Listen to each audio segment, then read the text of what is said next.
Where the North has its honor and the South its chivalry, the Iron Islands has its strength. We call ourselves the Ironborn, and we are warriors feared throughout the Seven Kingdoms. Or so we used to be. Unlike their mainland cousins, the first men of the Iron Islands never bowed to the old gods. Theirs was the drowned god, who made the Ironborn to reave and sack and write their names in salt, steel, and song, that his enemy, the storm god, could not wash away. We raised our kings from our own ranks, and used beaten foes as thralls to work our mines and farm our land. Or as salt wives, if a woman was pretty enough. Such was the old way, and while we followed it, we held sway wherever the waves were heard.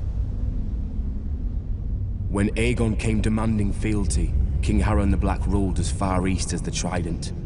Other kings like the Starks could kneel, but Harren was Ironborn, and the Ironborn must be beaten. In Harrenhal, he had the mightiest castle in Westeros, and the army to defend it. But Aegon did not intend a siege. He mounted his dragon and roasted Harren and all his sons in their tower, and the Old Way with them. Because of Harren's defiance, Aegon pushed the Ironborn back to our islands and gave the Riverlands to the Tullys.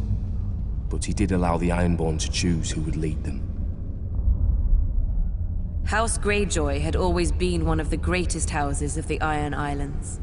We trace our descent from the Age of Heroes and the legendary Grey King, who took a mermaid to wife and made war upon the Storm God for 1,000 years. Blessed by the Drowned God, the Grey King fought and slew Naga, the great sea dragon, and took her fire for his own. This history made our ancestor Vicon Greyjoy the natural choice to lead the Ironborn after Aegon's conquest. For 300 years, House Greyjoy ruled the Ironborn.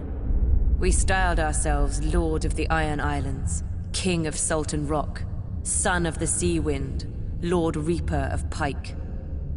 In truth, we were thralls. Our people still chanted, "What is dead may never die." But the Old Way had died. Until the Targaryens followed their dragons into the grave, and our Lord Father, Balon Greyjoy, rose against the new king, Robert Baratheon. He seized our ancient crown and sent our Iron Fleet against the Lannisters at Lannisport, burning all their ships before any could weigh anchor. Though Robert and Eddard Stark would later defeat him, they understood us no better than Aegon. The Greyjoy sigil is the Kraken.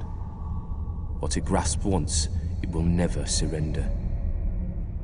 What is dead may never die, but rises again, harder and stronger.